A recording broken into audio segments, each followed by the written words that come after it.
This year we are celebrating the 115th anniversary of the city, but if you ask the age of the city, that will be a tricky question, because as one city it's quite young, so 115 years old, but it used to be 2, even 3 cities for many long periods. So actually we are at the Buda side.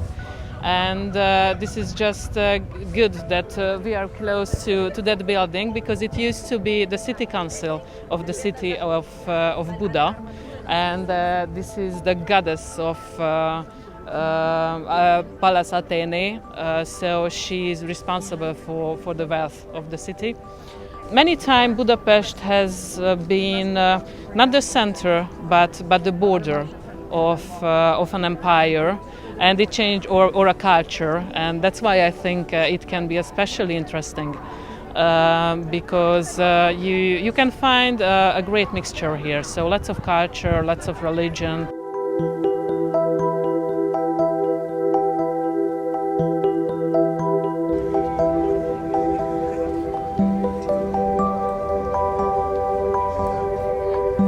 This is the most prestigious place if you would like to get married in Budapest, on the Buda side. So on Sundays you can see wonderful bride, in magnificent clothes.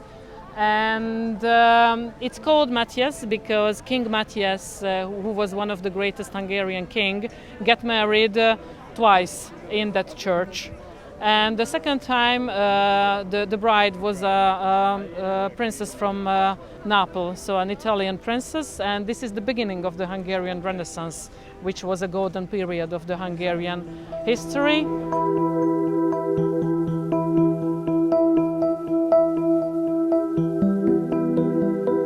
The Fisherman Bastion, it's a place that needs some explanation. Sometimes I've got guests who are saying that, in my country the fishermen are quite poor, so I don't know how Hungarian fishermen can afford such a beauty, and there is nothing to do with the real fishermen. But the explaining the meaning, the meaning is coming from medieval time, when the city hasn't had a professional army, but professions had some part of the city wall to protect, and this part belonged to the fishermen.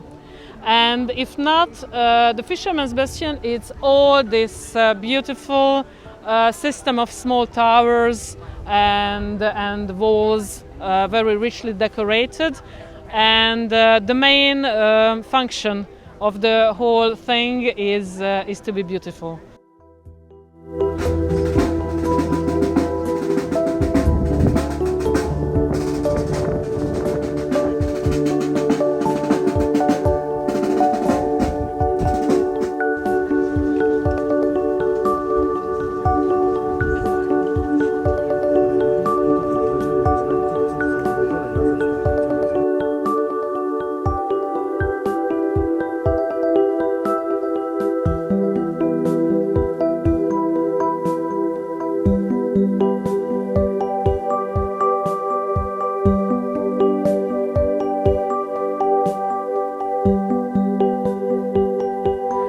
This is the Hungarian parliament, the 4th biggest parliament on earth, and really a masterpiece.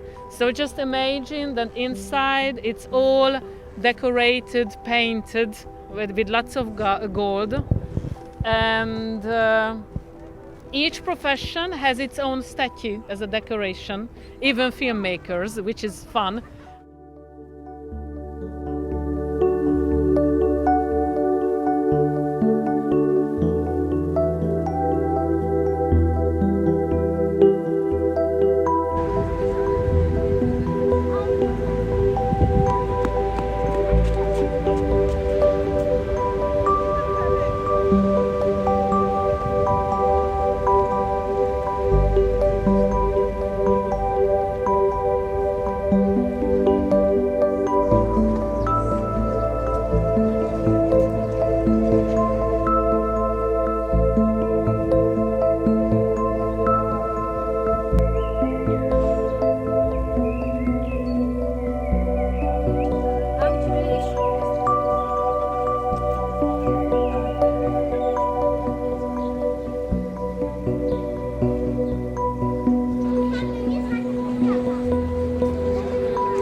count, so a Hungarian aristocrat, wanted to cross the river at the 1820s, but that was impossible because that was winter time and that was no permanent bridge. And he was in a hurry because he wanted to visit his dying father, and the father died, and he couldn't get to the other side, not even for the funeral. So that's why he said that Pest Buda, the two cities, has to have a permanent bridge. And this is how he started the organization, to have a company and to have a foundation and enough money. And finally, this is the beginning of Hungarian democracy as well, because for crossing the bridge, everyone had to pay, even the aristocracy. And that was the first time. Some of them even refused, so they preferred to go by boat, saying that no, I'm not paying. I'm a count, I'm a prince, I don't know. But you can see as the beginning of the democracy.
This is a great example how you can see history in contemporary buildings as well, because that was a challenge how to preserve medieval ruins. And if you see doors like this at Buda Castle District, it doesn't mean that Hungarians cannot be properly a building, but it means that you are not seeing one house, but two houses at the same time. So you can see the medieval, very old part, and the rest is much modern, much more modern. And if you come with me to the other side of the street, actually, this is the Museum of Music History, and this is very well placed because this is the palace where Ludwig van Beethoven stayed during his stay at Buda when he was holding a concert, and we are very proud of it. And another part of the history, that the very same building used to be the headquarters of the Gestapo during the Second World War. So I think this is a very typical thing how sad and joyful things are mixing together in history in Buda.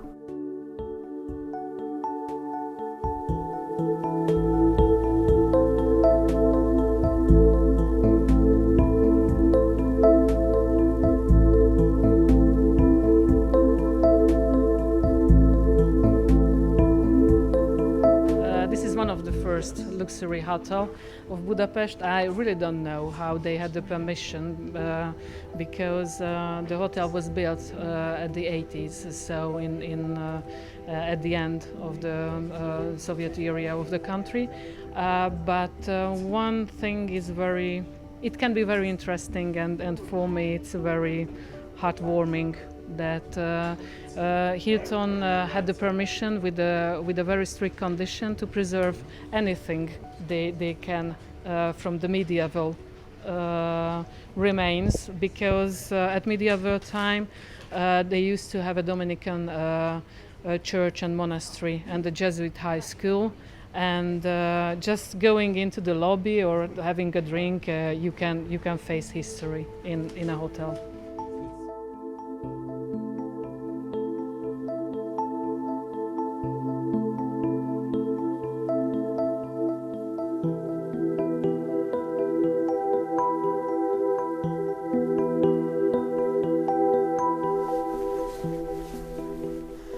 When I'm talking about the cave system, I'm not talking about the cave of the hotel or of the restaurant, but the cave system of Buda Hill, because Buda was built in limestone, and it means that each time when you are passing the streets, you are walking on caves, and it's a bit tricky, but if you came here,